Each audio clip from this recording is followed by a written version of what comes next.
Even if you think about Teslas and self-driving cars and all of that, that's all kind of part of the whole metaverse concept where your digital life is everything. It's much bigger than people realize. People try and focus on Ready Player One and think of it as that, but it's not. Everything is being digitized and it's happening at an accelerating pace.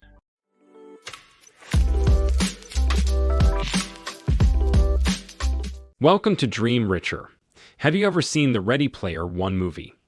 According to most people, that's what the metaverse would look like.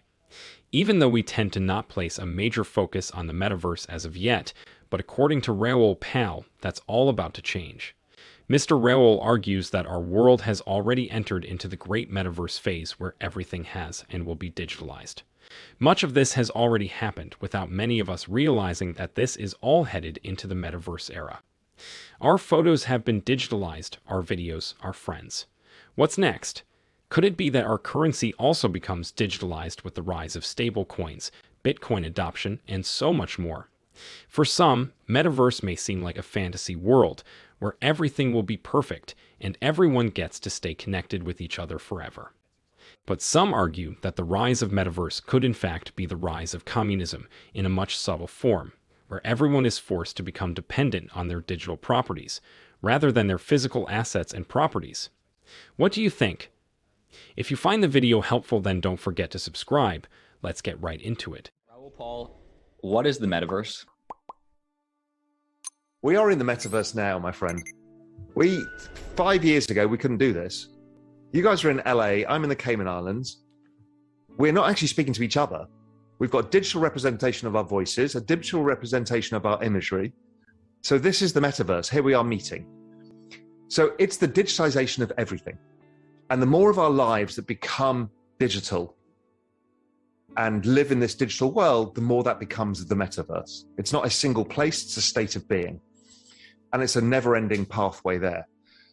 So as we build out games, VR on phones, as Apple start launching their VR push, Facebook and whatever they're trying to do with, Apple and AR, Facebook and VR, all of the other permutations and combinations, just different kind of web experiences that are more 3D and personalized, that don't look like the 2D of Web 1 and Web 2. I think all of this is the metaverse. I think the metaverse is a place where you can live and work and socialize in a digital environment. And that's it's accelerating towards us. But as with all exponential curves, you never really see it until it happens. And then you're like, holy shit, did this all just happen? And that's what's happening. If you look back over the last 10 years, oh my God, the change is dramatic. Even if you think about Teslas and self-driving cars and all of that, that's all kind of part of the whole metaverse concept where your digital life is everything.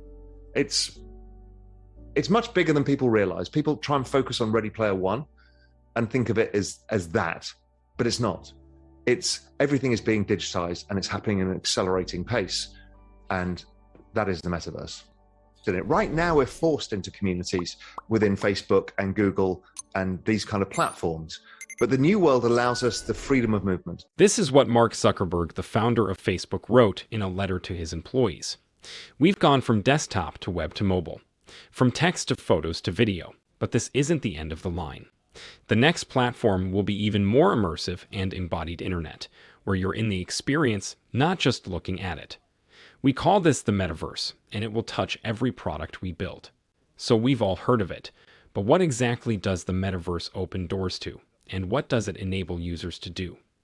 In the metaverse, users will be able to build on wealth, for example, by owning and trading property. Once the virtual property is purchased, it will be assigned to a particular user and unavailable to other players as long as that specific avatar owns it. Plots of virtual land can be bought or rented, just like in the real world. These properties can be sold or traded to other users, just like in the physical world, to build an economy in the metaverse. Key industry players also predict that this digital world will significantly impact our socialization and even professional lives.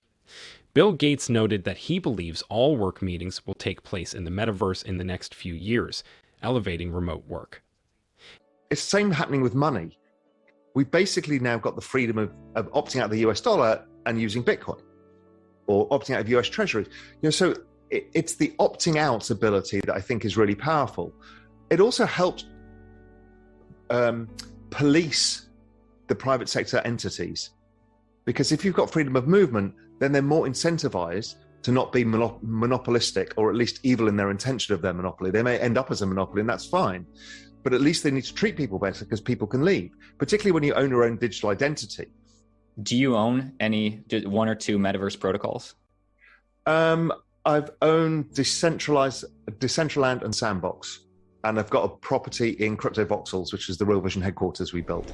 So some exposure there. And I don't think that those are going to be the answer either. I even don't think anybody's thinking through digital real estate, because everyone's assuming that because Snoop Dogg's got a place in Sandbox, if you get it next door, it's worth a fortune. But everybody knows that you just get given a coordinate in the metaverse and you just go straight there. You don't walk around outside. That's nonsense. Now, in 30 years' time, might you walk around? Yes, but walking's inefficient. You just teleport. So I don't think location is what people think it is, unless you can create scarcity around location to say only X type of people can be in here, and there's a restricted number of things. But we haven't seen that yet. So it's very early for all of this. And what AR is going to mean, how that all works, what Apple is going to build out. They're already mapping the entire world in a AR map, where it can be personalized to all of your personal experiences, and it gives you a rendition even of small spaces. So iPhones currently ping your environment. I only learned about this recently. It's like 5 million times a minute or something stupid. But what it's doing is mapping out your own environment. It's like, when we saw the fax machine, could we figure out that the internet was coming? That would be on Zoom calls, right? Before we were just, that's only 20 years ago. We were faxing shit to each other thinking this was a miracle. And now we're on real-time video calls at zero cost. That's the other thing that digitalization does. It drives everything to zero, because digital is infinite, which is why you needed digital scarcity. If not, nothing works, which is why blockchain is so useful in a digital world, because you stop the infinite element of digital. It's clear from Raoul Pal's explanation that metaverse is the future. Big names such as Bill Gates have oftentimes dropped hints as to how metaverse will shape our future. Even though many write off the metaverse as just another NFT bubble, but professionals argue that people will become dependent on their digital properties, just like we do so now with our phones. While this idea may take some getting used to, the ability for users to roam free and build what they want in a digital world is not new. This freedom is part of the reason for the success of games such as Minecraft and Roblox. Users will be able to live, interact, work, and study in the metaverse just as they would in other virtual spaces, with just as much if not more freedom. But once again, many still don't agree that metaverse is the answer to the freedom we need. According to skeptics, freedom should be brought in the physical world, not in the digital. Do you agree with Raoul Pal? To learn more about the latest crypto news, watch these videos here.